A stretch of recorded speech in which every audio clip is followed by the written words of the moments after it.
He was all alone. Okay?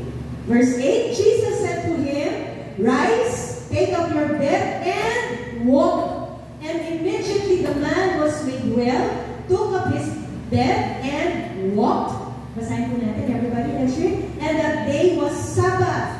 The Jews therefore said to him, was cured, "It is the Sabbath, it is not lawful for you to carry your bed." Verse 11, he answered them, "He who made me well said to me, take up your bed and walk." To make a long story short, because Jesus healed this man, he was persecuted by the Jews, by the Pharisees, by those leaders of the temple. So, maraming mga accusations sa Panginoon. He was accused of breaking the Sabbath. He was accused of making himself equal with God because of calling the Father his own Father. Maraming mga inaccuse sa Panginoong Jesus. And just to make the long story short, again, he was accused of blasphemy, making himself God, making himself equal with the Father. Alapakan naman natin sila. So, on this wise, merong argument, nagkaroon ng argument, at eto na ngayon. For this reason, the Jews persecuted Jesus, verse 16, and sought to kill him because he had done these things on the Sabbath. But Jesus answered them, "My Father has been working until now, and I have been working." Para salutin dito, para matanaw lang po muna natin. No? The purpose of the sign given on this chapter, in the very account when Jesus healed this man,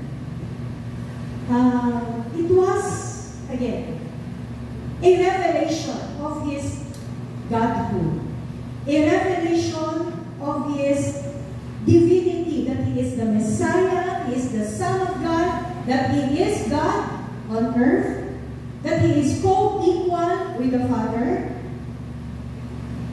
that he has an eternal covenant with the Father.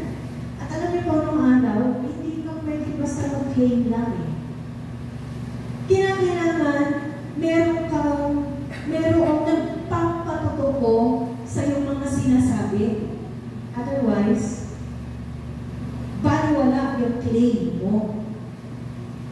Amen? Baliwala yung iyong mga sinasabi. Eh, ako nga, tanongin ko kayo, bakit kayo sumasampalataya kayo? Ano yung basihan ninyo ng inyong pagsampalataya kay Jesus? Bakit natin sinasabi na si Jesus ay Diyos? Bakit tayo naninindigan na siya ay Panginoon? At bakit sinasampalataya na natin siya sa ating puso at sa Kanya natin inilagay, ipinagkatiwala ang ating buhay? Anong basihan nyo? Anong basihan natin? Ha? At yun yung hinahanap ng mga Hudyo sa Panginoon. Anong basihan mo? Sa mga pag-angkin mo na yan.